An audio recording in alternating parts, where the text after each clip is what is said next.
Hey guys, I know there's a lot of set reviews going up, so I'm going to do something a little different this time. Normally when I do a video I've got like dot points on the side, but this time I'm taking an unscripted, except for this intro, look at the entire set card by card. Obviously I've looked at the cards in pre-release, so I have like a general idea of what's in the set, but I haven't looked at many of these cards in detail. So this will be like the first time I'm kind of talking about a lot of these cards. It's just going to say basically what comes to my head, like ideas, combos, decks, things like that. But let's get started with Horned Win. Don't ask me to pronounce that properly. Obviously, this is good in like a themed deck around it with lots of WoF characters. It's insane to have a 2 for 9k or a 2 for 10k with Brave even. However, you're going to lock yourself into mostly WoF backups, which are mostly yellow, which they're good. The backups are actually quite good, but yellow also has a lot of other good backups that you'll be missing out on. And I feel like you will be wanting Shantoto up before you play this, and then it will kind of direct your strategy. And there's not a lot of good WoF forwards that you can play in a red yellow deck. So, yeah, that's a build around card. It might not be top tier, but it could be a pretty fun deck. Red Mage. This is very similar to some of the other cards we've had before. However, it's much more efficient, I think, or reliable rather. Like you don't have to break it like Summoner up. It's not like Palom where it's a double-edged sword where you take damage yourself. So it's actually a decent 2-cost backup for red, especially mono red, as a way to kind of get that reliable damage increase without the drawbacks that other ones have had in the past. So that's about all I have to say about that. Ifrit. I don't like how they keep trying to force fire decks into mono fire, which this is obviously doing. In a mono fire deck, it'd be alright. However, there are a lot of good summons in mono fire and a lot of good kind of chip damage effects that it'll be fighting with space for, even if you're reliably getting it at 7k. And 7k is kind of the weaker line. Normally you want to get to 8k if you're going for something situational. So I'm not sure whether this card will see much play, but we'll see. Edgar is pretty cool, I think. As an EX, that's the awesome part, and the fact that sub-in is really good and probably the most exciting fire card in the set. If fire becomes good, I think sub-in will have a lot to do with it. The tap ability to deal 2k is really useful for fire. It just helps you get that extra chip damage to like finish things off when you've got those lower amounts of damage like the Ifrit I mentioned earlier, or like little things like VV and things like that, Cannoneer. His S ability is fine, it's basically Omni Slash, but again, there's only one copy of this card. But yeah, having the EX is particularly what will make this card good. Garland is also really cool. Unfortunately, red lacks in the 3-cost fire backup area. Normally, you'll be bringing out a 2-cost fire backup, so you won't get the full value out of this. Lebro is the main good 3-cost that I can think of off the top of my head. I can't really think of any others, but yeah, it's just a nice card to start off with if you have the backup to go with it.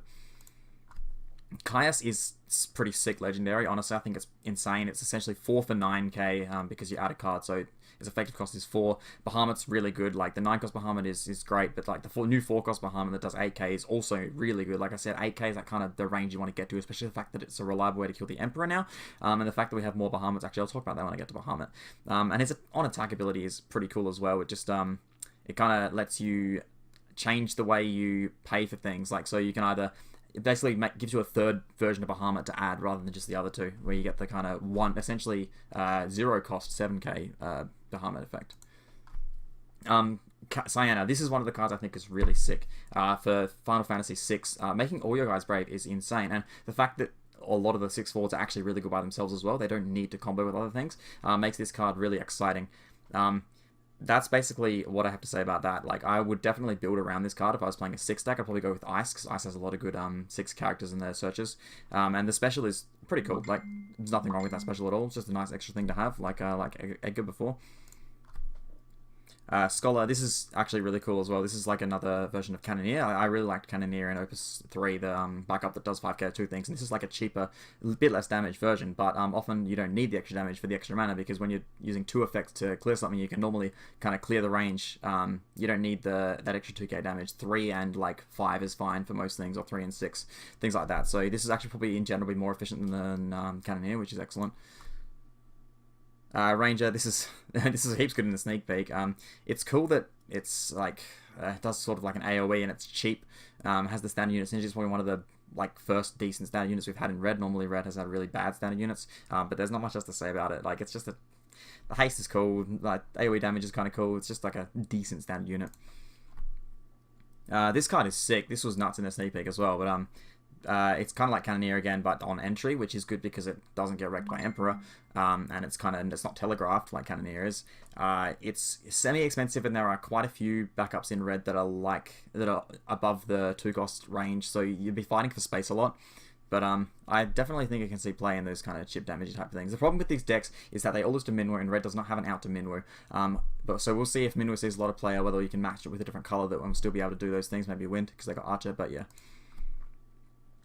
Sage, he's just another one of these type of effects. This one probably works better than Summoner for Barbarisha because in general you only want to use Summoner for Barbarisha, and this gives you 2k, which is probably better for other things in case you need to use it for something else other than Barbarisha. But that's pretty much all I have to say about that.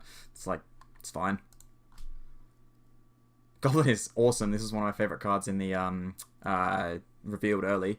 I think it's an excellent monster. It's really efficient. It's fine. It's good that Red finally has an efficient way and reliable way to give haste. So I think this is actually a really cool card. Having it on the field means you're threatening a lot more player damage than your opponent can kind of...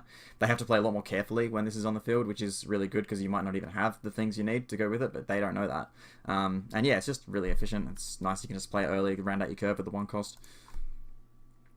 This is just a cool thing for Cloud. I actually think the fact that there's other Cloud support in the set might actually make this better. We might finally be able to have a decent red-yellow Final Fantasy VII deck. It might actually be like competitive. Yeah, it's just a good addition to that kind of strategy, I guess. Getting a Clouds, like specials going off all the time. Samurai, it's like, alright, I don't know. It's kind of expensive and situational for not that much reward. Like 4 for 9k Brave's good, but we got other good, you know, situational big things like that. It's better than some of the other standard units we got in red, so there's that, but whatever. Shadow is interesting. I'm not sure how this will be in constructed. Obviously it was nuts in the sneak peek. It's actually, I mean, the fact that you can search the 9 cost Bahamut with Caius makes this effect really reliable to do like a lot of damage, which is actually really cool. So if anything, if it sees play, I think that'll be the main reason, is because yeah, you can search the 9 cost Bahamut and use this as a 9k burn spell for 2 mana, which is really good. But yeah, that's kind of good. First strike's good in red for sure, because you get on the block you've got the damage summons to kind of trade up with things. If I can just click to the next card. Here's the Bahamut I was talking about before. Now, this one is sick. This is really good. This is one of the best additions to Fire, in my opinion. You've got the Searcher for Caius now, which is excellent. And also, this might make Fang playable, because now your Fang is not only going to really get, like, at most 1 use in the game. Like, now if you have a Fang, you're threatening 2 for 8k spells, like, constantly, as well as your 7k big Bahamut. So, I think this will, of all the Fire cards in this set, this will see probably the most play. It basically just goes in any Fire deck and really solves a lot of the issues, especially Emperor.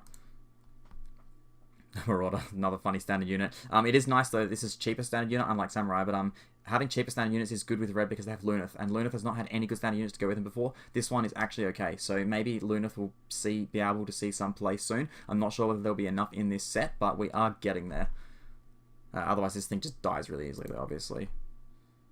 First of the fire monsters. Oh, sorry, second. We had Goblin already. But first of the fire forward monsters. And it's pretty cool, actually. I don't know, having the kind of a card, it's like Vivi in a way. It's a card that is a body for dealing damage if you need it, or to use as a burn spell. It's kind of a spell or a forward, whichever one you need, which is good. The fact that it hits your own things is not so good. And the fact that you have to pay 1 each time you turn it into a forward, that's like the trend with a lot of the monsters that become forwards, and I don't like that much, because I don't like losing mana every turn like that.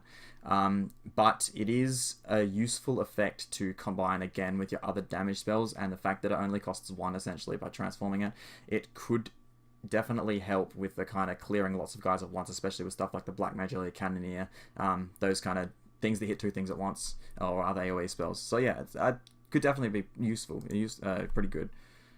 The other bomb, this one's actually pretty sick. I actually really like this one. Unfortunately, Emperor stops it, but other than that, it's again, like Goblin, you can chuck it in, like round out your curve whenever you want, being a 1 cost. So that should be mana efficient, and then like use it when you need to for 0 mana, which is pretty sick. So yeah, I'm actually quite a big fan of this bomb. March, one of the ruling nightmares. People think you can dull your opponents, but you can't. This is good that Fire have a lot of bigger things, so you can kind of... It's basically going to be, in most situations, it'll be unblockable. Like, they just won't block it because of its effect. You're assuming you have like a bigger thing, like a Xandor or Rubicante or something on the field. They're just not going to let you kill their things for free, so it'll basically just be unblockable, kind of like Lan, and that's okay, I guess. The main good thing about this is that it's got an EX Searcher, which I'm sure will come up soon, but yeah. The sub-in is sick. This card is awesome. It's exactly the kind of card that Fire wants. It gives them something unlike, because Lightning, the problem with Fire's ping kind of strategy is that Lightning generally do it better, which is annoying. So it's nice that they're adding a different kind of direction for Fire with this card, where they're going for the on-attack type thing. You know, you get all your forwards with on-attack effects, but their weakness is that if there's something in the way, then you can't attack and just like lose your guy to a blocker. So this kind of lets you attack in with those aggressively and not be worried about losing it for nothing.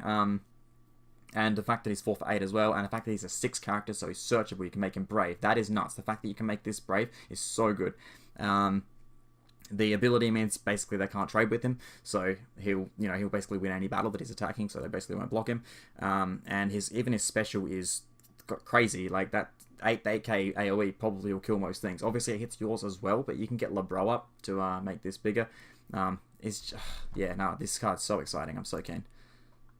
This is the Searcher for March, which is cool. Like Lan has Rain as well, so it's like similar. However, this has an action ability which is actually useful. 2k for 2 mana is fine for like something you can reuse. Again though, I don't think it's quite strong enough to fit into like a constructed deck, especially because FFTA doesn't have any other support. But yeah, it's kind of cool. Here's another 6 forward. The 2k on attack is fine. The main thing about this is 3 for 7 that'll be Brave with Cyan, so that's the main point of it. The special is only opponents forwards, which is cool. 5k is probably not quite enough. Again, if you've already got a lot of like kind of chip damage sort of like combos, they'll all lose to Minwu or not. You may not need the extra one, but yeah, could see some use just being a 6 forward again, like I said. Lednar is really interesting actually. It's quite a good 2 cost, honestly. Like red has a lot to do with 2 costs, and this is another one of them. It's just really annoying, really hard to kill efficiently. So it's kind of like a smaller Capricious Reaper in a way. I don't know. Unfortunately, it's pretty easy to block. But I guess Fire does have ways to get around that and make them not want to block it with, they're threatening the extra damage and things like that. Okay, we're up to Ice now. Okay, Umaro is a 6 forward, which is good. Again, searchable. I can get this with Brave, with Cyan, is like crazy, I guess, like a 9k Brave that, it's essentially 4 cost as well because it searches when it enters, and searching any monster is really good. There's a Kefka that does it too, and this fact EX as well on top of that. That's like awesome. So this card's really cool. The fact that it's 6 cost means it gets turned off by Vayne, which is annoying, but yeah, again, giving Brave off Cyan, and special's like, whatever, sure, like, why not? But searching monster though, that's good for a big guy. It's kind of like reliable, and yeah, this is the Searcher that everyone's crazy about for this set. Obviously, it searches the 6 characters, and there's a lot of them in this set, and they're all really good.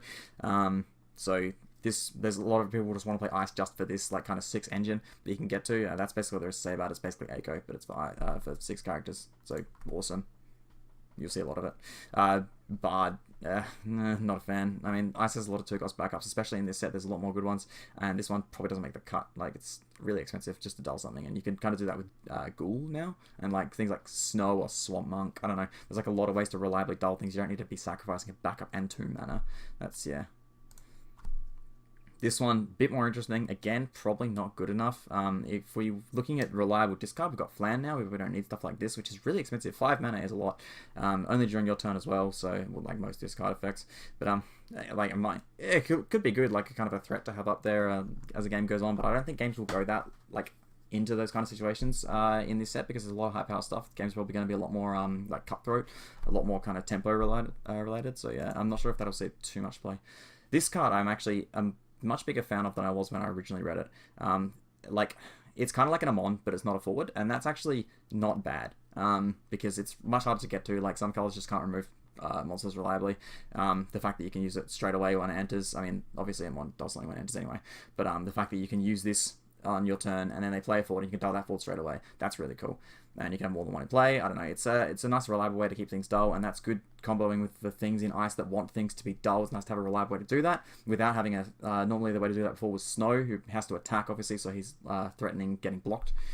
So yeah, I actually do like that card quite a bit. Black Mage, this is better as a 2 cost backup than some of the others from before. 4k to a dull thing, especially with Mumba, for example. That's like a pretty cheap way to it's like a 3 mana way to remove something, like, which is decent. Again, it loses to Emperor and Minwu, which is like Ice already loses to with their kind of Genesis Abaddon and things like that. But like, this is probably more useful, and Ice has a lot of that general kind of chip damage thing going for it now too, which is interesting. This one is also quite good as a 2 cost in my opinion. I'm not sure if it will see a lot of play, but maybe it will, because the freezing 2 things is really strong. Like, obviously Jill and Bart can win games like that, and this is you get to kind of choose when to do this, but your opponent can see it coming. However, that'll make them a lot more conservative. I don't know, like, it's quite a threatening effect. I expect we will see it, and it might actually be pretty solid. This, I'm hell unsure about this. We'll have to wait and see how games go and what kind of boards are being built up. It's generally in like a worse Cannoneer kind of, because Cannoneer costs 1 more, but it will guarantee to hit 2 things, whereas this will probably very often only be hitting 1 thing. 4 cost is better though. The other thing is that this doesn't target, which is probably the main thing. So they can't block, like Candy can block their Aerith or like other untargetable things. Whereas this doesn't target, which is probably the best thing about it. If we get a lot of boards, like I used to have trouble with 4 cost boards, and this will kind of like wipe them into the like dull basically. So could be good. Have to see. I can't say for certain on that one. I'm sorry. Shiver. This is sick. This is so good. I love this Shiver so much. This is a huge buff to Ice in my opinion. It lets you. I mean, I hate always drawing my shivers early, like the dull 2 shivers, which are really good as well. But like this means that's not a. I don't care about that anymore. Like I don't mind drawing them early, discarding them, because now I've got like bigger shivers. The fact that this can kill Emperor quite reliably is really, really, really good. That's something Ice really needed. As long as they can dull him, which they can easily, this will let them kill it in one shot without combos. Which is really useful, and yeah, just in general, it's really efficient. Because of this card, I think the little Shiver might see play. 3 cost Shiver is okay, but I think with, like I said, some of the other chip damage effects, the 1 cost Shiver that does 5 dull thing might actually see some players like a 7th, 8th, or 9th copy of Shiver to go with this Shiver, but we'll see. Cid Waff, it's like. No, it's really good. It's really good. I'm not even going to bother trying to say it's not. This is excellent card. This is another reason a lot of people want to play Ice. So not only do they want to play because they've got the 6 engine, they've also got this card which lets you get your monsters back, which is awesome. A lot of the monsters have like center break zone effects, and this just brings them back. You've got monsters that have combat tricks like Tonberry and Goblin that this lets you threaten during your turn, so your opponent won't want to battle you. It can't be broken. That's just, sure, why not, right? Yeah, it's just like a cheap devout 2 cost backup. So good for a 2 cost backup. So yeah, this will see a lot of play. Randall. This engine, I don't know about the whole engine. Randall is probably the best one in my opinion. He might see play as 4 for 8 is, you know, the vanilla line, and his effect is decent. It puts some pressure on your opponent to kind of make their guys cost more unless they want to have them dull for a turn. It's kind of like little Ultimisha sort of. But I don't know, like the way the power creep is going, I don't know whether 4 for 8 and that kind of effect is going to quite be enough. If it might, like, I'll definitely play around with this card and it might be good, but there might not be, so I'm not sure. Setzer, will see play because again it's part of the 6 engine. You've basically got your Steiner Echo engine in 6 now. Like you've got the Gestalian Al-cid and Setzer, so you've got so much searching for your 6 characters. You can basically choose whichever one you want whenever you want. So there's a lot of good ones, like I said, including in Ice. So yeah, the fact this can add it back up and get the Cid and that get you a different one, especially Lock, which I'll get to, and its break zone effect is sick. Like getting to dull and freeze something when he dies is kind of like Renoa. Obviously it's more targeted, but it's more powerful because it freezes it as well. It's just a solid card that it will definitely see play with the 6 engine. This Sarah is super cool. I really like it. I want to make it work. Unfortunately, Ice does not have many good 13 forwards. It's just Snow pretty much. And unfortunately, normally when I play 1 cost Snow, I want to be playing the Sarah backup because that Snow's really easy to ping off. But with the Sarah backup, he's a nightmare. He's really hard to kill. So I will have to work around that, and this will probably end up being in dual color decks, especially purple, obviously, because of lightning. But if I can get this card to work, I'll love it because yeah, it's basically like a mini Genesis, and I think Genesis is amazing. This is again, it's basically the same thing. So yeah, that's really cool. Celis Legend, originally I wasn't too excited, but the more I think about it, the more I actually really like this card. The fact that it can freeze a character, it doesn't have to be a forward, so it can freeze monsters, but the main point is it can freeze backups. That's like 4 for 8, again, is the vanilla line. However, this is kind of a 3 for 8. Assuming you're going to freeze an opponent's backup, you're taking 1 mana away from them next turn. And not only that, but based on the way they, like, a lot of people will play like curve wise, they'll kind of play like a 2 cost backup turn 1 intending to play a 3 cost backup turn 2 or a 3 cost forward or something like that, and this throws that away. Like it messes up their kind of curve, so to speak. That's what would happen against me anyway. So yeah, that's good. And the dealing 4k to a dull thing, like I said, Ice is starting to get this chip damage theme going as well with like cards that are actually decent at it. Especially with the 1 cost Shiver that might be used to make the other Shiver better. This could actually be relatively threatening, and its special is pretty cool. I like it. And again, this is a 6 character, so you can search it with like everything, which is awesome. So its special is actually probably more reliable. So yeah, I'm actually a huge fan of this card now. I was originally not. Or it's just a Randy standard unit. I don't know. Whatever. Like, sure. Alright, moving on. Swamp Monk. This monster is, I don't know about it. I like, obviously, unlike Snow, because Snow the monster forwards kind of counter snow a bit because obviously he can't get around them, but this swamp monk can because it also does monsters. However, again, I don't like the fact that I have to pay 1 every time I want to make it a forward. I think that's draining a lot of my mana for just to make my card a card. It's like, we'll see. As a monster, I do prefer Ghoul and Flan, but this might have a place to be able to dull monsters, so I can, like I said, you can push through those, which you normally can't. Yeah, we'll see. Babus is sick. When I first read this, I was like, this is awesome, and when I played it in the sneak peek, I'm like, this is awesome, and then when I played it in like Constructed, I'm like, this is awesome. This card basically met my expectations, especially the main thing, this card absolutely punishes the hell out of like hyper aggro kind of no backup sort of decks, or decks that play like very few backups and kind of just try and drop a bunch of forwards and swing at you quickly. This card completely like freezes them, and obviously that's like pun intended-ish, but like, yeah, I do like this card a lot, and it's actually the first good ice target for Golbez, so I think we'll definitely be seeing this in Golbez decks for sure. Yeah, that's just an awesome card. Flan, I do like this card quite a bit actually. It lets you play your curve out really well. Like that's my favorite thing about it, is that it's a 1 cost itself, so that'll kind of let you be efficient the first time you play it, and then any turn that you have mana lying around, you can pay the 1, get a search, and you get more cards. And actually, if you search with this card twice, it's paid for itself, because the 2 mana you pay, you get that card back, right? And then, the 1, you pay the 1 to play it, the 1 to get the search, and then again, next turn you pay another 1 to get the search. So you've paid like 3 mana total. The card costs, yeah. Anyway, the point is, it's really efficient if you get all 3 plans with it. And it does give you quite a bit of discard threat, so your opponent kind of has to hold more cards in their hand, which means they're not being as aggressive on the board, which gives you more time to build up. So yeah, it's a good, nice, curvy sort of monster that I like quite a bit. Mute. This searches for Randall and Remedy. I haven't got to Remedy yet. Obviously, if those cards are good, this card is good. It's an EX, which is awesome. 3 cost EX, especially Searcher, is 6. So if you're playing those cards, you'll probably play this card. But yeah, we're best going to talk about the other cards to see how good this is. This card is sick. This is this along with Shiver are probably my 2 favorite cards for Ice, because I love Mono Ice, and this one is a huge buff. The fact that it hits only 4 or less is not an issue, because Ice has no issue with 5 or higher because of Vayne. Vayne completely shuts down most 5 or higher, so that's not an issue. So this will basically kill anything that actually is threatening you. The fact that it can't be targeted by summons is like awesome. It's so much harder to kill than you expect it to be. Obviously the drawback is that if it gets blocked, it breaks, so you basically have to dull your opponent's field down before you attack with it, but that's not that hard now. With a lot of the extra effects we have, again, the monsters that turn into forwards are probably the biggest threat to that, but we have ways around that now, and like, the instant speed kind of Ghoul and stuff like that will get around that too. So yeah, I think this card will be a nice solid buff to Ice and let it get around things that it wouldn't normally, especially the Emperor, like I said again. Lich. A lot of people linked this to me because I know how much I love Genesis Avatar, and this is basically like another way to combo with it. Unfortunately, it's not very efficient. Fortunately, it does let your Genesis Avatar kill the Emperor. Again, like I said, Emperor is a huge threat to Ice, and yeah, so if this sees play, it will be for that reason alone. The fact that it lets you kill Emperor with Genesis Avatar, which you couldn't normally do because you normally need a Time Mage. So yeah, that's basically it, but it's not very efficient at all.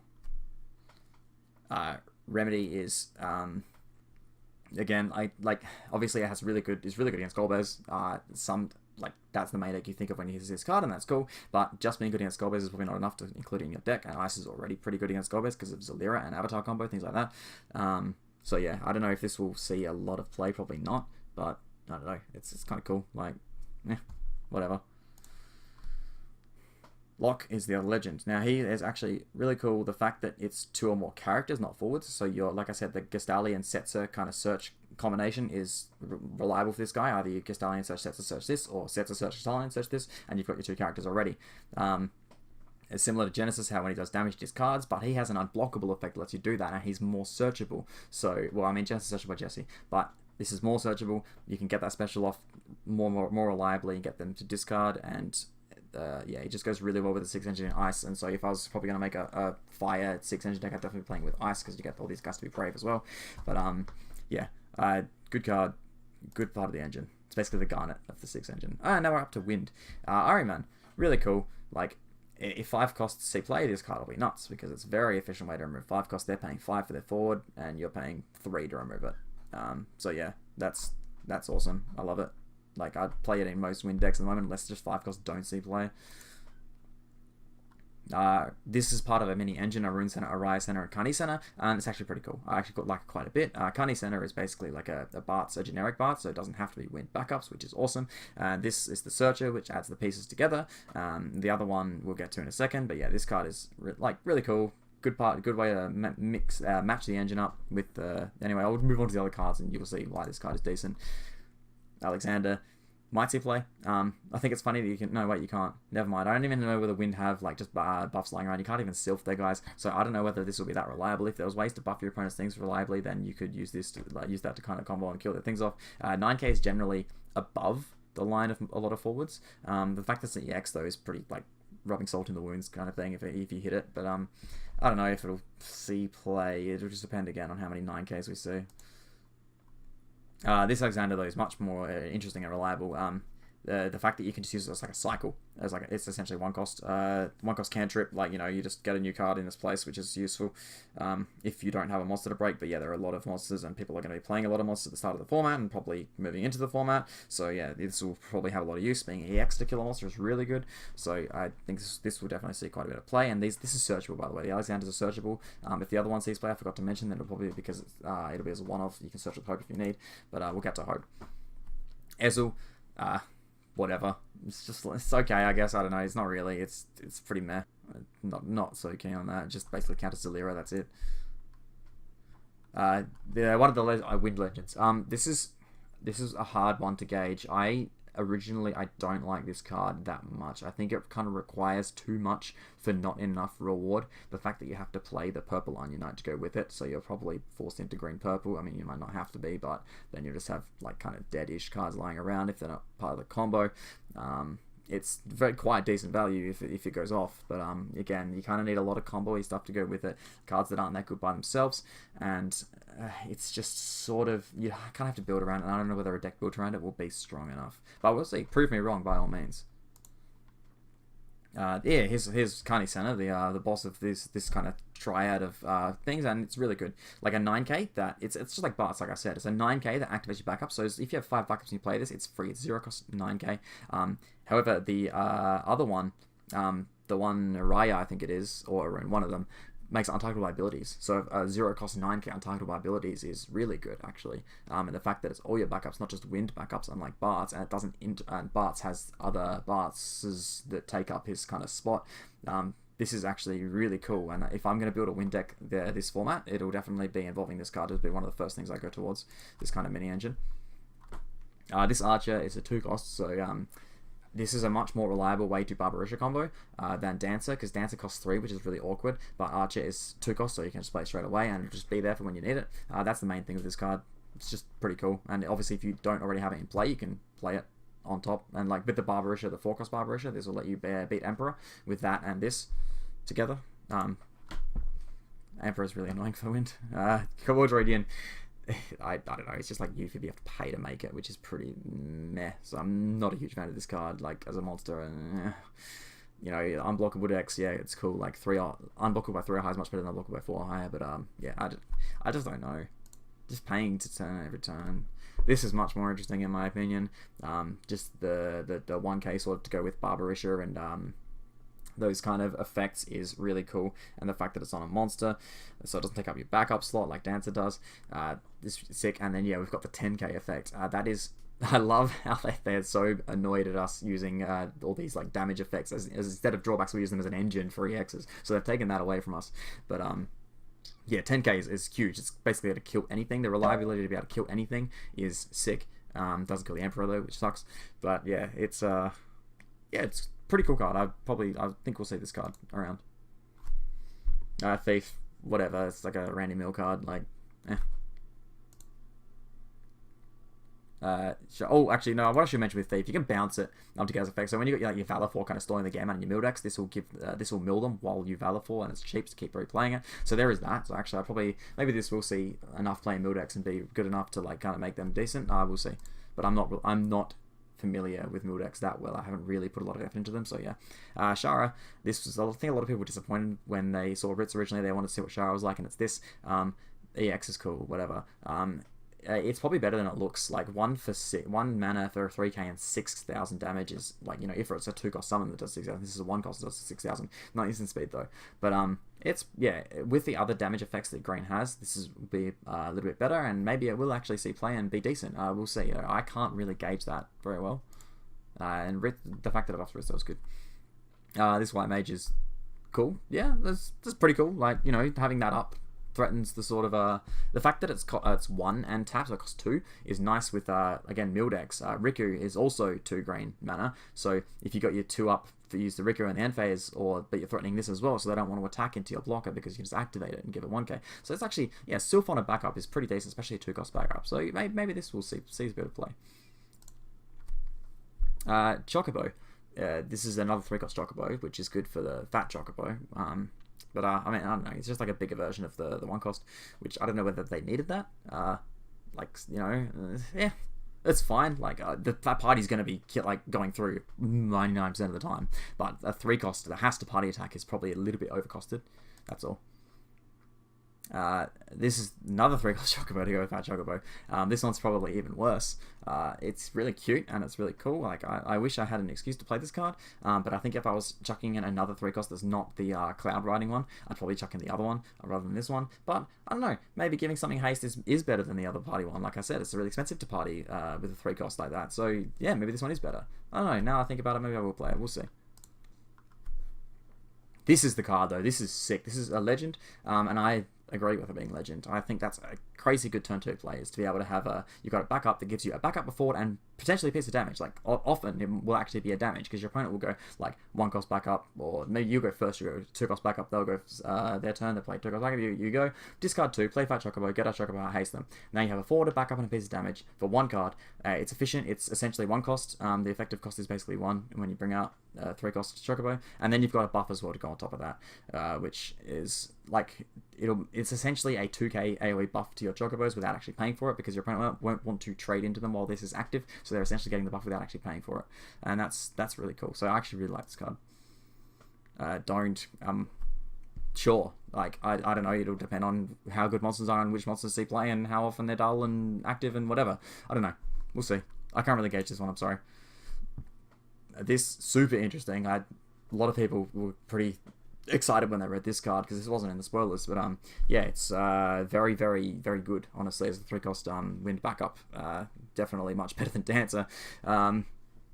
Yeah, and the combo with Zemus is the obvious one. A lot of people bring that up, and that's really cool. However, I don't think having more combo kind of win the game positions while you have a board up is what that deck needs.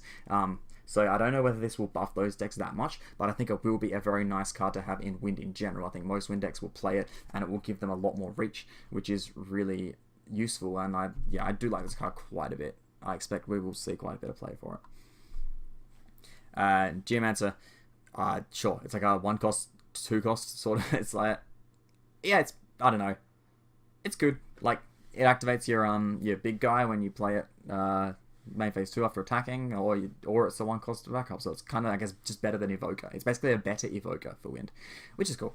Yeah, it's good for Mill as well because it reactivates to Riku. Yeah, actually, maybe it'll see, and for a 2-cost backup, it's fine, I guess. This Hope is actually awesome. It's like essentially 2-cost for 5, which is whatever, but its effect is really cool. It's, again, that kind of threatens your big guys basically will be blocking while they're dull, which is like, well, threatening for it, but yeah, that's sick. And Searching Alexander is awesome too, and the flexibility of the you've got the 5 or higher Alexander, the 9k Alexander, and just the generic cantrip kill a monster Alexander means you've always got a decent choice to search for its effect. In fact, EX again is sick. EX searches, there's quite a few in the set for some reason, so yeah, that makes them a lot more reliable. Yeah, good card. This Moogle was also a good card. Yeah, this is a really good devout target, actually, in Ice. Just in general, things that have the 4-cost limit on them, this is a good one because it kind of gives you the value on top of it. Yeah, 2 draws. It's basically a 0-cost 6k once it goes off, so that's good. There's not much else to say about this, really. Yeah, it's good. I like it. This Archer is actually quite decent also, honestly. As a 2-cost backup, this is actually pretty good. It just protects your stuff, and especially from AoE effects. This protects your things from Genesis Avatar and Barbarusha and Machina and things like that. So yeah, this is actually a nice deterrent to a lot of those kind of big combos, Shantoto as well. Yeah, decent 2-cost backup for sure. Here's the other piece of the Seed Seers triad, and yeah, it's good. They can't be chosen by abilities. Mainly the big one, 9k, can't be chosen by abilities, is very, very solid. So yeah, I'm big fan of this card. As opponent's abilities as well, even better, unlike the Riku. So you can still reactivate your own Cunny Center, and that's just a threatening blocker that they can't get around easily. Ritz, she, again, with Shara, not 3 for 9k is good, but Shara's quite weak. And the cannot be returned for your whole board is really cool in some matchups, absolutely useless in others. So I think this will depend on how popular those matchups are, mainly Water. With Leviathans, they've got new Leviathans and things like that, and Water I think got a lot of good cards, so maybe it will be popular. So yeah, and Gilgamesh definitely I have played in Lightning just because it was good against Water. So yeah, this card might see play for that reason, and that's cool. Oh, I'm so mad this is EX. It's another Odin EX basically, and it kind of wrecked the sneak peek a lot of the times. Like a lot of games were just decided by someone randomly hitting a Thomas. But yeah, that's basically all I have to say about it. Like, it's a really good EX. As a card, spell to activate, it's probably a little bit overcosted. Although Earth is generally good at having a lot of backups early, especially because they have the threat of Shantoto. And the fact that it does two things, like it either kills Emperor or Guy or anything that's dull, that's bigger, it basically will kill anything. So yeah, it's basically kind of like an Odin for yellow, which I'm not excited about because I hate those EXs, but yeah, that's that.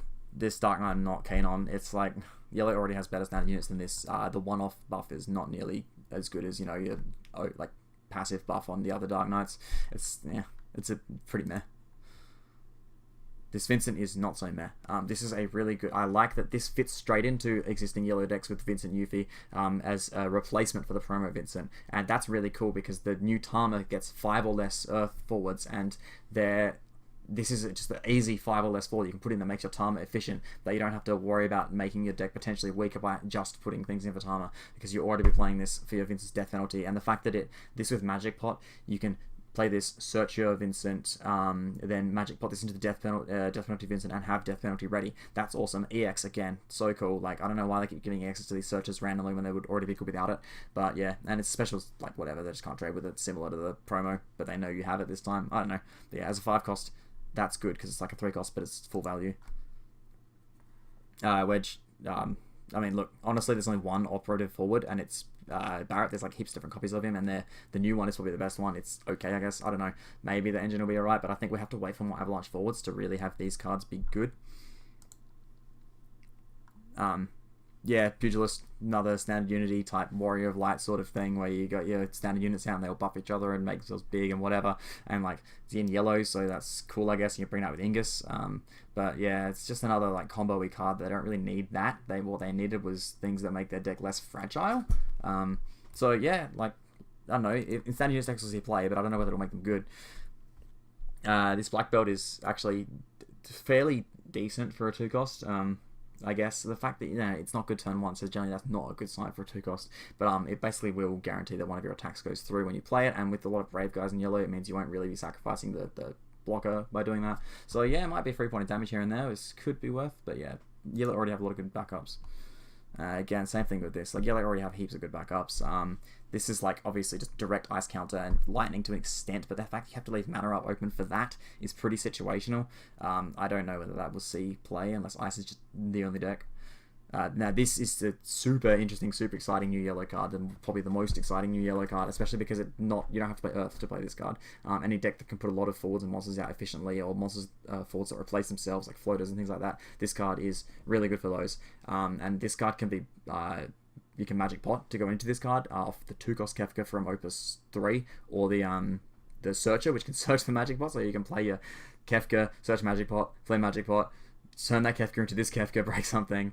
That's sick. And yeah, the yellow, it's good that it's in yellow because yellow have a lot of floaters that take full advantage of this effect. So you got Vanille, which has 6 Hecatons now. You've got Scarmeleon, like the Prishes, the Prish lines, you know, all these things that replace themselves when you sacrifice them to make its cost basically not that big a deal. So yeah, this card will see a lot of play. I think this maybe will increase the usage of Yuna and Annuo if those kind of decks become popular with the floaty type stuff. Yeah, really excited for that card. Oh, it's also the best Lena target we've had, like, ever. Lena's special, I mean. So Lena has the Bring Back a Tool. That's just a special, which lets you summon a non-light or dark character. And before this, we didn't really have good non-light or dark targets. Lightning was probably the best one, or Golbez, I guess. But yeah, this card is really good for that. So yeah. Cool, good, decent monster, honestly. A 2-cost buff that you're not paying for, essentially, is pretty sick. I like this card quite a bit. I expect it will see play in yellow as a monster.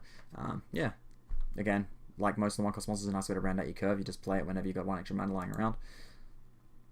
This Jesse, I think, is the best of the Avalanche operatives, the most playable one, because it also makes your Cloud cheaper, and Cloud's actually good. This might actually make Cloud playable, like competitive again, as a, like the light Cloud. I mean, 4 for 8 Brave is good, 3 for 8 Brave is really good, with those specials as well. This making it more reliable and cheaper is, like, yeah, I'm a big fan of this Jesse, honestly, for that reason. And I will definitely be playing around with Cloud again now because of this. Other new Legend of Yellow, and this I am unsure about its constructed viability or usage, because it's a very hard effect to gauge without playing it, and I haven't played it yet. I don't even have it. I didn't pull it. But like, it's definitely interesting. The fact that it fights for Shanto, like, okay, the main problem with this card, straight up, is that Shantota is, like, by far the best card in Earth. It's like the card that makes Earth so good. Matchups against Earth revolve around Shantota, the backup. That board clear, that's the biggest thing in my mind, making this card not good. Sorry, it's still good, but not maybe worth playing. Yeah, but it does have a special, which is good, because that special, by the way, will deal 5k to itself, which will then deal 5k to everything again. So the special will probably wipe the board. So you're still wiping the board with your Shantota, which is, it's nice they put that there. However, that does get stopped by the Emperor, and this is a forward. Like 6 for 9, Yellow already has a lot of good high cost forwards. I don't know whether they have room for something like this, which is, it's just so hard to gauge. You just really have to see how the format develops and how the meta develops before you figure out whether this card is playable, and I just have to play it. Lol. Yeah, this card, Sneak Peek, so good in the Sneak Peek. It's a 6 character, by the way. This is one of Yellow's 6 characters. They don't have that many. So if you're playing a 6 engine with in Earth, you'll be probably playing this card as like maybe a 1-off for the search, or maybe more. I don't know. If it turns out to be good, it will be good, but it gets min-wooed, which sucks. And it's, in a lot of things, 8k is kind of the general line of power. So it would maybe not trade up a lot. I mean, it will, it can, but it won't get 2 for 1, rather. You won't be able to 2 for 1 with this often. Maybe you can, though. Maybe you will. And the fact that it's very resistant to targeted summons that deal damage, or targeted abilities that deal damage, because that basically means you get to kill something. I don't know. I'll have to play it a bit to see exactly how good that is and how prevalent Minwu is. This time is very interesting. I like it, unfortunately. Like, Yellow has a lot of good backups, especially a lot of good non-2-cost backups. It's annoying that this fights for those spots again, but it is very efficient. It is essentially a 0-cost backup, and it'll just depend on how reliable and good the 5-cost forwards are. We have Deleter, and Deleter is actually quite good, and this will probably make Deleter more playable for sure. Like, I'm not saying she's not playable, she's good, but as a 5-cost, 5-costs have to be really good to be played, because they're expensive and they get turned off by Vayne and things like that. So yeah, this makes them better. So maybe Prish Legendary from Opus 1 will see more play because of this. That would be cool, because I really like that card. Yeah, we shall see. I will definitely be playing around with this card, but again, it fights for the backup slots a lot in Earth. This new Deleter, again, like, it's so hard to gauge these cards without knowing the meta. The fact that, again, this works really well with Vanille. So Vanille, I think, will see a surge in play because there's 3 more Hecatons now, so she's essentially invincible, although it does take up a lot of slots in your deck. But this Deleter lets you use her to kill 4 costs, and 4 costs are pretty common, so that's a really efficient way to kill a 4 cost, so I like that a lot. However, you'll be playing the other Deleter already anyway, most likely, because of that was also good with Vanille, 3 for 9k. The Vanille takes on the drawback, so interesting that it fights with the other Deleters. If this wasn't called Deleter, I would be a lot more excited. I still like it, and I still expect it to see some play. It's a Knight, it's searchable by the Knight Searcher, so in those kind of decks it'll see play as well. And Water has those kind of Vikings, those kind of things that replace themselves with the new 3-cost Viking as well, so you've got those. Wait, no, the Knight Searcher's purple anyway. Sorry, never mind that. Yeah, I don't know. We'll see, and Yellow does have the floaters that go with this card, so that's good. Scarmillion is one, for example. But yeah, again, fighting 5-cost Deleter too. Banger Thief. He will steal all of your bangers, by the way. He loves bangers so much. And as a card, though, again, I don't quite like the forwards that have to pay to be a forward every turn and don't do anything else otherwise. But yeah, I don't know. Like, I wish I was more excited about him as a card to play, but I am not excited to have all my bangers stolen. This is the Barret, the new Barret, which is better than the other Barret, so that's good. We have a decent Barret. 4 for 8 Brave is solid. And he's 3 costs with Jesse, that's cool. Biggs gives him the 2k buff, which we'll see in a second. And his ability, it's not that useful. The auto ability is like whatever. But the special is better. 5k to everything is better than, you know, some things. I don't know. It's not that good for a special though. It's just, 4 for 8 Brave is the main thing here that goes with the Jesse, but B3 cost, but yeah, may as well play Cloud, right? I don't know. We'll see. Once we get more Avalanche forwards, I'll probably see more of it. This is the Biggs I was talking about. 2k, it'll often be 2k because, you know, it's not hard to Biggs, Wedge, sort of whatever. The 2 cost buff, it would be better again if there were more Avalanche operative forwards, but it's just Barret. So yeah, I think we need more Avalanche operatives for this engine to see play. Other than Jesse for Cloud, that is. G-Man said, this is just like a bad Astrologian, basically, so I'm not a fan at all. I've never really liked Astrologian that much. I thought it would be good, but it wasn't. It's never done much for me, and this guy's basically that, but worse. So, yeah, not too keen on this. New Prish, though, this is cooler. I like Prishes. I like Prish replacing themselves and being a 2 cost is better than all being 5 and 6 cost. Yeah, it's good, cool floater that, you know, Mono Earth becomes 7k Brave, which is always good, like the WRA members and things like that. Yeah, it's like, it's pretty cool. Like the Prish engine, depends on how much you'll be able to give that much space into your Prish engine. Like, obviously, you can play 9 Prishes, but that's a lot of cards that you can't just play. Although Prish is special, the legend, the Opus 3 Prish specials, good reusable effect. The other Prish special, basically your opponent will just never want to battle it, which is good because it can make itself brave. So yeah, actually maybe 6 Prish, 9 Prish will be good. It will just be 1 forward a lot of the time on the board, and you'll generally be able to play more of them, obviously. So yeah, but I like it. I like Prish engine. It'll make Prish see a resurgence in play, but we'll see how good that is. Hecaton. Yeah, again, 3 more Hecatons for Vanille makes Vanille a lot better. And this Hecaton is really good, actually.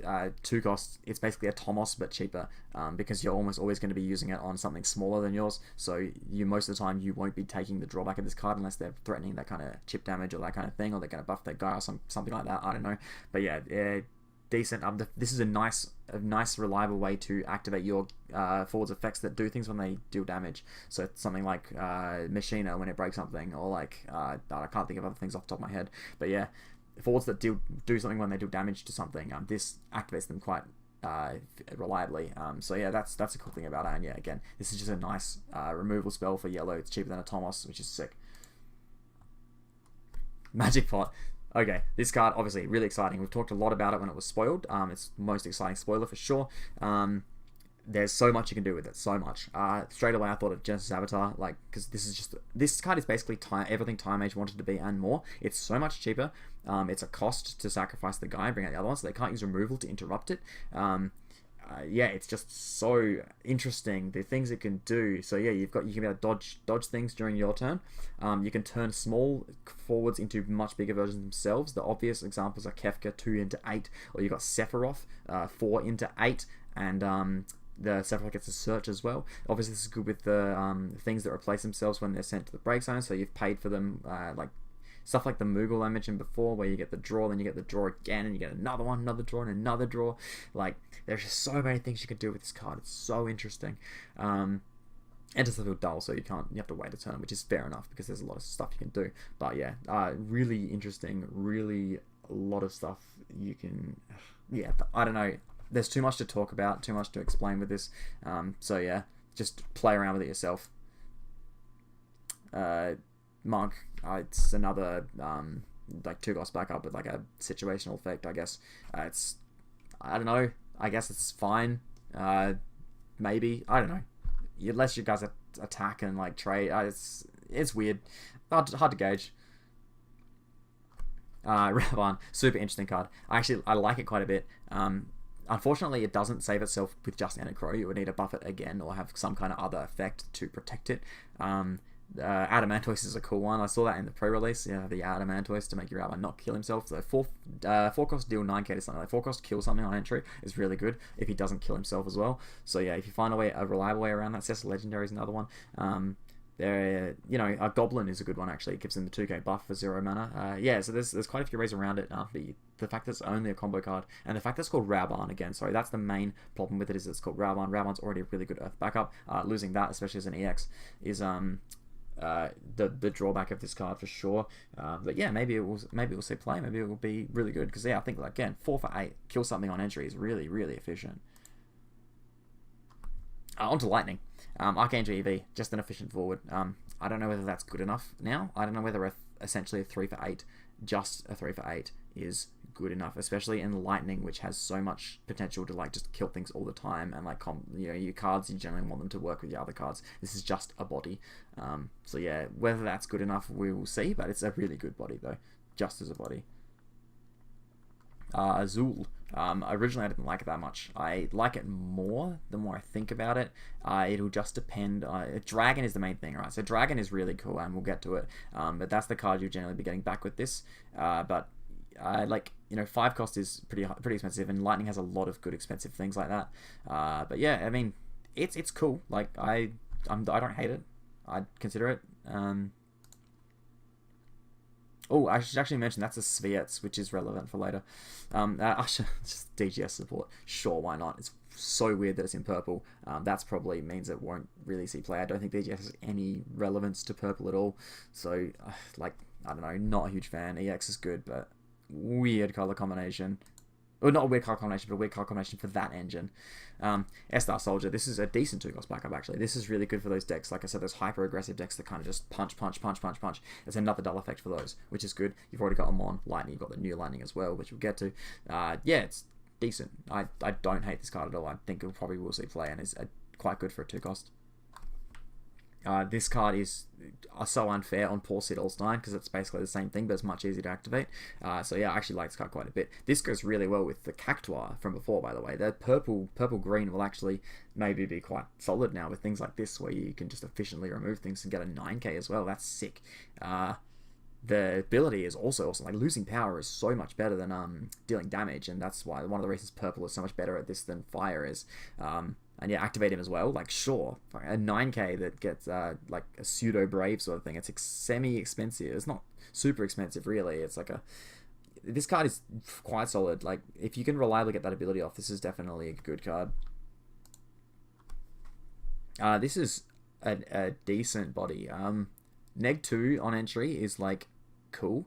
Like, it trades up pretty well with the lose 2 power as well. Like, kind of trades with 8Ks, so that's cool.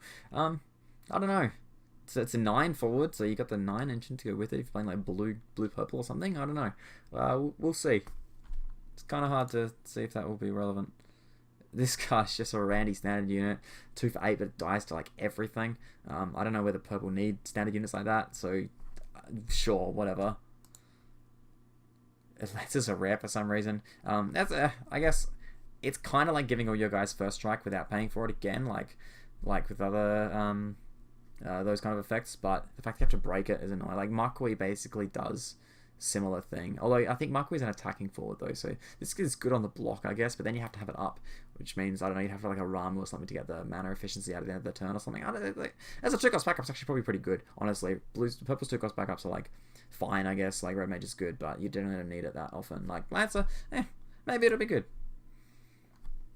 Yeah, Dice Dog, sure. Like, it's so hard to, these kind of like battle-y sort of, this is not what I'm used to in Lightning, these sort of like battle dying guys that do power stuff. Like, it looks alright, like 3 for 6 that can remove a 7k when it dies, but obviously your opponent will play around it because it's only active forwards. But then, I don't know, maybe you combo it with Magic Pot or something. It's, yeah, whatever. It's a knight though, actually. It's a knight. I should mention that. That's actually good. The fact that it's a knight and purple is the color that searches knights. Maybe we've got a better knight engine now, which is decent. This card is sick. This is probably the best card in purple, in my opinion, in this set. It's basically Odin, but you're deferring the mana, so you're paying for it earlier, and then you get to have a cheaper Odin later, but it doesn't remove Emperor. That's the main thing. But other than that, though, awesome. It's really hard for them to get to it too, because it's a monster, and not that many colors to remove monsters. The fact that it kills monsters too, that's even better. Yeah, this really good card, really reliable and efficient. So yeah, and like I said, this makes Azul playable potentially. If Azul is playable, this is the reason why. So yeah, like, really good card. These guys, these memers. Yeah, this is just obviously if you're playing Hildebrand, it's really efficient for Hildebrand. It's a really good 2-cost backup.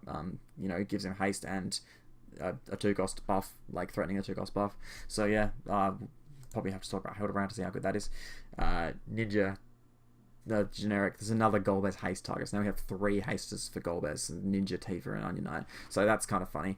But other than that, yeah, it's just a Randy standard unit. We've already seen this card. Like, this was in the starter decky learn to play thing. So yeah, whatever.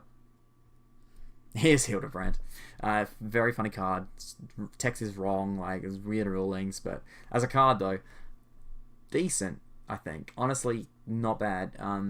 Its haste with Nashu is good. 3 for 7 haste is very solid, and its ability is actually probably pretty good. The fact that it doesn't get removed by Shantoto is nice. That's one of the main things. There's just like stuff like Maddie. Having this when they have Fanfrit is really useful because it like prevents them from getting a lot of value out of Fanfrit. And yeah, there's Mattias and like I don't know, Valor. No, Valor, never mind, it gets bounced anyway. But like yeah, I like it. But the special is like a Geomancer combo thing, obviously.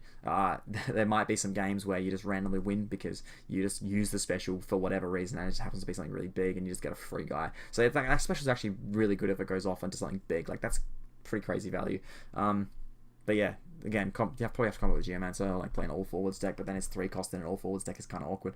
But yeah, I'm excited for what this card can do. Dragoon support. I guess a Searcher probably isn't what they needed. Maybe it is. I've barely played Dragoons. I honestly don't know much about them. But yeah, like, I think, honestly, I feel like they need better Dragoons rather than a Searcher for now. But yeah, this will be good if they get better forwards, in my opinion. This is the 3 cost monster. This is the most efficient monster to go with Azul. It's actually pretty cool. Again, you're paying for the like forward every time you want it to be a forward, which is annoying. It already costs 3, so you're paying 3 for a card. It's not even a card unless you pay for it constantly. But it is a big blocker. I don't know. It's like, I don't know. Again, we'll see how good those monsters are. The ones that you have to pay for to turn them into monsters forwards. But yeah, I'm not sure. I'm just not sure. May just decent. Yeah, it's basically a killer thing for 5 cost backup, which is not bad at all. Like, that's fine. That's like Mustadio basically, but it's not EX though, and that was one of the best things about Mustadio. So yeah, maybe it's not that good. Yeah, like, you know, the backups, the good backups generally are standard units, which means that like, you know, you got Sage, Lancer, stuff like that. However, getting to 5 is probably a little bit more extreme than it needs to be. I think 4 would have been more reliable, but yeah. This one is actually good, decent for sure. It's good. I'll say good. This turns your Onion Knights into not bad by themselves. Oh, sorry, well, they're not by themselves essentially, but like, it's a 2-cost backup you can have up, and then if you drink Onion Knight without Al-cid, it still makes it do something, which is good.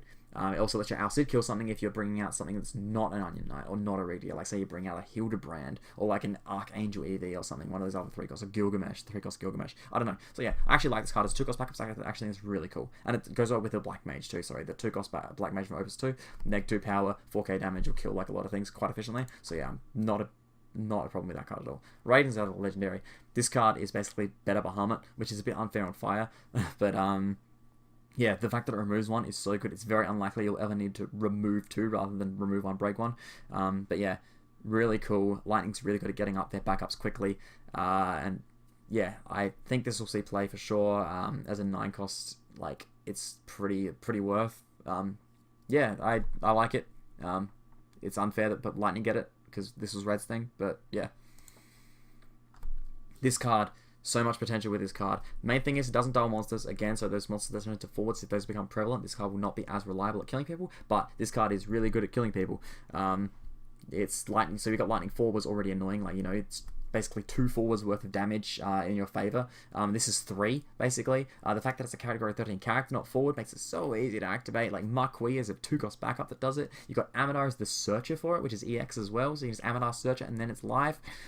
Its ability, for some reason, is not as special, but it's so, like, decent for sure. Like, how you have a lightning hand, this thing can't die. Like, it just, they target it, you replace it. Like, it's, yeah. This card is so much more than what I would have liked purple to have, honestly. So yeah, I'm not looking forward to this card existing, but yeah, I'll definitely be playing around with it for sure. It's good with Magic Pot too, obviously. Yeah, I mean, whoops, sorry, I didn't say that. Yeah, nah, crazy. Ramu, this also really good in my opinion. This would be probably staple, especially for start of the format. Maybe it will become less good as monsters if monsters don't see as much play later on. Maybe they probably will. And then this is really good. Like a 1 cost remove a guy, like a monster or a forward. Like usually there'll be a monster there, but if not, then you can remove forwards too. Kill a 7, like stuff like that. I don't know. It's good. Like I think this is pretty solid, especially as an EX. So yeah, I'll play that for sure. This Relm's it's like whatever. I don't know. I don't like the fact that you're tapping it to give something haste is like not that good, because then you're sacrificing this card as a like attacker as well, so you're kind of like getting attacker but losing an attacker. It's supposed to activate itself when one of you guys dies, but if one of you guys dying, that's bad for you unless they're trading. So yeah, like the 1k buff, I don't know. I'm not that keen on this card. Yeah. Funniest job in the game, tilter. You tilted, bro. But yeah, nah, it's whatever. It's fine, I guess. Like, as a monster, it's probably a little bit worse than like Goblin and some of the others. But it's all right. Like, it means you're even. Your guys will always get through forwards with the same power as them, so that's cool. It's good with like the chip damage if it's instant speed, like the active deal 4k, that kind of stuff. I don't know. Yeah, it's all right. Oh, here's the new Dragoon. I don't know. It's whatever. Like, maybe it's like an 8 for 3, but I don't know if that's good enough. Oh yeah, this is what I was talking about. This is searches for Sviets. The Sviets I probably should have known what they all are before I looked at this, but Shulk's the main one that I can think of off the top of my head, and Shulk's actually really good. If you have an ice purple deck, you play Shulk. I don't know if there are enough good purple 2 costs to make that worth, but maybe there are now. I haven't looked at them all on a sheet together, but yeah, Azul is the other one this can search, which actually might be worth, because yeah, if you like Behemoth, like I mentioned before, if you discard it to play the Azul, then that's like a nice kind of a value sort of like cycle. Yeah, I don't know. We'll see. Adamantoise is... Oh, we're on water now. Yay. I hate water. No, I love water, but I also hate him. Adamantoise is a good monster, a very solid monster. And for some reason, water have all the monster support, so you'll be hearing me talk a lot about that. So this is a really good monster for them to start off with as a, like a 1 cost replaces itself, so it's basically free, essentially. Like, yeah, it's good. Yeah, water has the monster stuff. This Mystic is a good 2 cost backup, I think. It's pretty decent. It lets your guys... It's good for water because they generally have overall weaker forwards than other colors, so this kind of takes them down to your level, potentially. So yeah, decent as a 2 cost. Breaks itself too. So I should mention that blue has a lot of good backups that take up space, like Minwu and things like that, and Una Heroic is probably going to be good now. So the backups that break themselves is really good and valuable for water. So if anything, that is a good thing for it. Gao. Now this is one of the excellent cards for water and one of the good monster support cards. Getting any monster out of your breaks, and not just water monsters, is really good. You can get like a Goblin and give a haste and attack. You can get like anything and buff it. You get Clione and negate their summons. Like, yeah, it's just Lena for monsters, and we know how good Lena is. So yeah, don't need to talk about that. But Gao, his special, he is a 6 character as well, by the way, so he's searchable. So his special is actually a lot more reliable than it should be. 3 monsters is easy to get to in water, especially with his ability. So yeah, this card is actually pretty insane. We'll be seeing a lot of this, and it gets pretty big pretty quick. So yeah. This is one of the not as good monsters in my opinion. Again, like all the other ones, it's a monster you have to pay for to turn it into a card. But it doesn't do anything. Like, it's just a 7k, and that's so meh. Like, if Banger Thief is not that, like, not good enough in my head, then this is definitely not good enough, Like, just being colorless doesn't make it worth. God, this card. Oh, this is a Yu-Gi-Oh card, by the way, guys. This is the kind of card we have in Yu-Gi-Oh, which basically just says no one can activate summons. I mean, obviously you can, but it's super inefficient, because then Clione will just replace itself and draw a card. So yeah, your opponent basically can't play summons, which is really gay. You can't either, but you're playing the Clione, so you probably aren't playing that many summons. Fortunately, it's in blue, which have a lot of good summons. So yeah, if you are playing it and not playing summons because of that, you're sacrificing a lot of blue's like power that I had before. But we'll see if that is actually that much of a sacrifice with all the new support they got, and this has all the monster support to go with it. So yeah, the other cool thing about this card I should mention is turning this into a forward is a lot better than the others, because it replaces itself when it dies. So, you can use it as like a chump blocker, and then you can activate your summons again, and then you play a new one or something. I don't know. There's a lot of cute stuff you can do with this card, but yeah, it's super... That effect is so lame.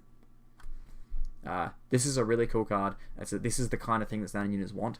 This kind of, like, it's like a devout for standard units, basically. The fact that they have 1 extra is annoying, but it brings out 3 costs, and there's the Viking. in this set, which is good with this. You get a lot of value out of that. Yeah, I'm kind of keen on the possibilities of this card. There's the haste, 3-cost haste guy as well that does deal 2k when he attacks. That was really good for the sneak peek, but yeah, it's cool. I'm keen. The Feral Chaos combo card. Fortunately, it's in blue, so yeah, basically you want to. This card will basically just be used as a combo with Feral Chaos.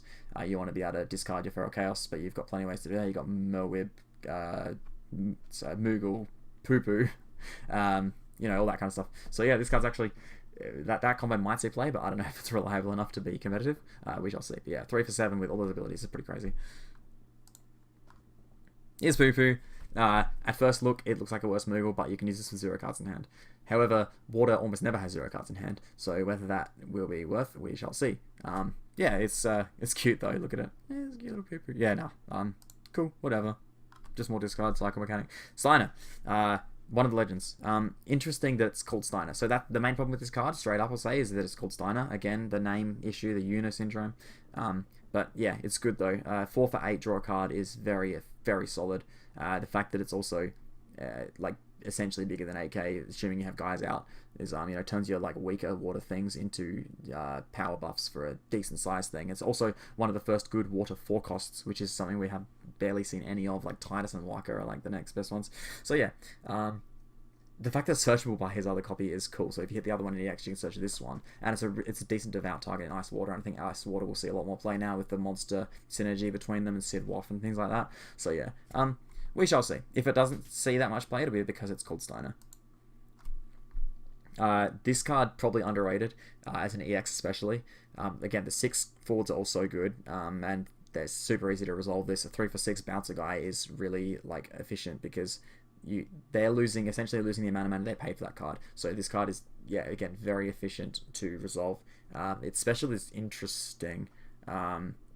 It probably most of the time will only be being used if they've got one guy. I don't think if they have, I mean, if they have lots of little guys like in Golbez or something like that, then you might get, you know, the 4k clear, or like maybe the like 6k will maybe kill 1 or 2 things. But yeah, usually it'll be killing 1 thing with this ability, a special one. Yeah, so of the specials, it's probably one of the not as interesting ones, but yeah, the auto ability though is really good. Tonberry. Tonberries is really good. So that makes Tonberry good because and Mirror, sorry, as well. Yeah, the fact that it searches Mirror too for some reason. Yeah, EX as well on a searcher. Obviously, if you play those other cards, you'll play this card. That's basically it. Now here's Tonberries. This is one of the best monsters, potentially the best monster. I'm not sure. Like, that's a big claim to make, so I'm not actually going to say that. So pretend I didn't say that, but it is really, really good. Reminder: this is the only monster that is not multi-symbol, so you only have 1 Tonberries in play, but that doesn't matter because you can sacrifice it, and it just makes all your guys trade so well. Like, it's basically a 2k buff to all your guys, like, without paying. You know, again, like I said, that just the threat of it means that you'll be getting attacks through, getting, like, you know, opponent won't want to block you, won't want to attack into you because you've got the threat of the neg, and the fact that you can pay extra to make a neg even more, that's like, yeah, this card is really a really good monster. It's absolutely excellent to like reuse with Sid Waff and like the threat of the combat trick, and you reuse with Mirror and things like that. So this card really good. And this Viking, it's just that literally combine the other 2 Vikings, which is cool. Like, I like that. I like those kind of cards. And yeah, like super value off of the Gladiator, and I don't know. It's just cool. It's a cool standard unit for sure. I like it. Here's a standard unit EX Searcher. So yeah, playing standard units, this is good. This Searcher's Knight. The 2 for 9k if you have Waka up and 5 backups. So that's good. You can basically play your Knights are super reliable now, which is good. But it does take up a backup slot, which is bad. Being EX, that's good. But yeah. Yeah. I mean, like, yeah. Good buff to standard units for sure. This Beatrix, I was pretty annoyed when I first read it. Now that I've seen more the power level of the rest of the set, then I'm not as annoyed. But yeah, the 9 engine has always been solid, and this card just fits right into it. You know, just another solid card to go in the 9 engine, covers the kind of weakness where its guys are a bit weaker, so you get the neg 1 on their attack, and this thing gets buffed by the Steiner, which you'll always have because that's what the 9 engine does. Yeah, it's a knight as well, so it makes that Ovelia that was kind of up in the air whether you want to play it before or not. Now it's like, you're almost for sure, like, it's an easy fit because it's a 2 cost backup and it will buff your Steiner and your Beatrix, and they'll both be like 9k probably, or 10k with Waka. Like, sorry, yeah. So yeah, there's like, it's really solid in 9 engine. They don't need another solid card, efficient card like that. I don't know why they got it, but yeah, awesome. Interesting. It's kind of like the other summoner in Ice, but it has to have itself, which is annoying. It's 2 costs, which is better, but it doesn't stop the big summons, which is annoying, especially Silvera, which is the one that Water cares about the most. So that's annoying, and they already have Clione as well. I mean, I'm not saying Clione will be played all the time and be super reliable, because you might want to play summons yourself, but yeah, I don't know if this card will be worth playing or not. We will see. It'll depend on which summons are popular in the meta and which ones. Like, stopping Shiver is good, but yeah. As a 2 cost though, that's the main draw of it. It's 2 cost backup that breaks itself again. Although your opponent has to be playing a summon for that. Mirror, Legend. This is awesome, really good, insane. Why does Water get this? I don't know. They already got Gal. Why do they need more crazy monster support? But yeah, they're 2 cost as well. You can bring it out with Lena. Why? Reduced by 1 for all your monsters. So efficient. Tomberry's 1 cost, like 1 cost. Clione, damn Clione. I hate you, Clione. It's not even water monsters only. You can cheapen your other monsters. Like, just yeah. And then it's got a crazy ability to go with it. This auto ability where you get to replace your monsters with the same copy of themselves. So you get your Tonberries, you neg them, you get another Tonberries. You have so much value out of your monsters. I don't know. This card is... I don't know why Water got this, but yeah. They're going to see a lot of Water monster decks with the new set. So yeah, be ready for that. And like I said, Emperor I think will be really good at the start of this format, if nothing else, because there will be monsters everywhere, and Emperor basically stops all of them. Yeah, this... yeah, obviously if you're playing a monster deck, you've been playing this card. I don't know why Water gets this as well. Why does Water get everything? Search for any water forward. You can search Cagnazo, which is already broke the element in mono. You can search Lena, which can bring back things like Mirror and stuff like that. Like, it just... Why do they get a search that searches everything? I don't know, but yeah, it's a search that searches everything. So yeah, obviously it's really good.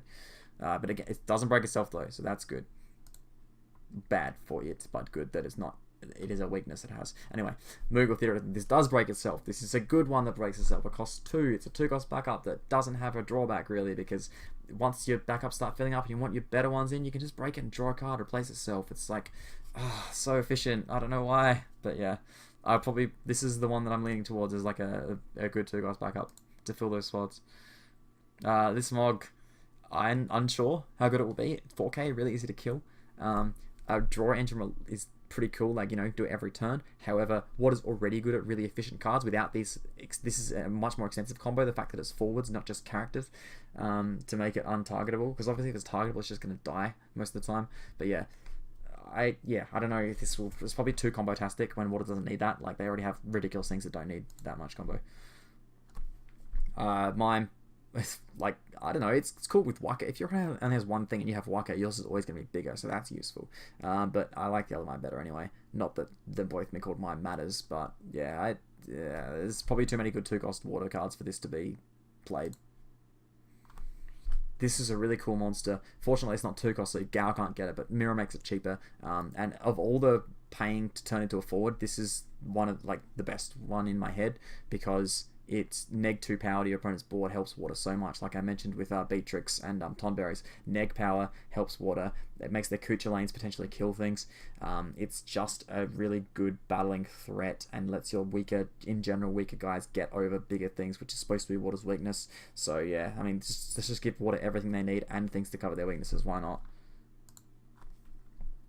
A new Leviathan too, sure. Bounce a thing on both sides of the field. It's this is basically what Carbuncle wanted to be.